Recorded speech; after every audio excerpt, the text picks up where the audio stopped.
The Canadian government is currently spending twice as much money to fight its black employees in court as it is to fund black justice in our communities. This isn't a glitch.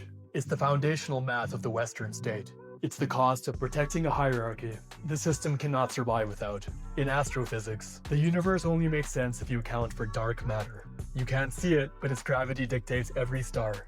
As F.D. Streams argues, white supremacy is the dark matter of the left. Most analysis treats race as a side quest, but if your math ignores gravity, your movements will eventually collapse. We wonder why class unity seems elusive, failing to realize that the pull of racial hierarchy dictates every union, every election, and every federal budget. To understand this, we look at Cedric Robinson's Black Marxism.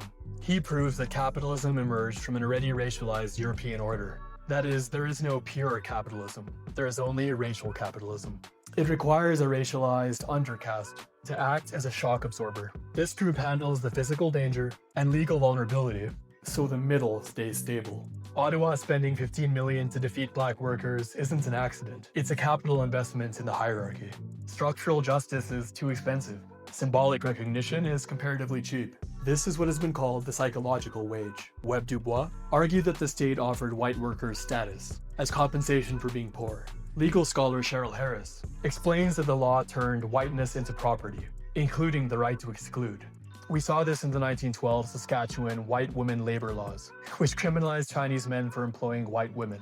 That law wasn't about economics. It was about protecting the property value of white status. While our social conscience has progressed, the architecture remains. Historically, this property interest ensured that white workers protected their racial status over their labor rights, choosing hierarchy over universal solidarity. In Canada, this dark matter takes the form of settler-colonialism. The left often falls into settler-socialism, demanding a better safety net, funded by resource extraction from stolen Indigenous land. As Dean scholar Glen Coulthard argues, the state uses recognition to manage this conflict. Here, Indigenous sovereignty is often treated as an obstacle to progress. When a nation says no to a lithium mine to protect their water, they can become labeled as anti-progress. You can't build a just society if your progress relies on the continued occupation of the very people you claim to include. The $15 million spent fighting black workers is a defense of the status quo. To build a movement that lasts, we must stop treating decolonization and anti-racism as side quests, and start treating them as part of the foundational math. Stop ignoring the gravity. Stay grounded.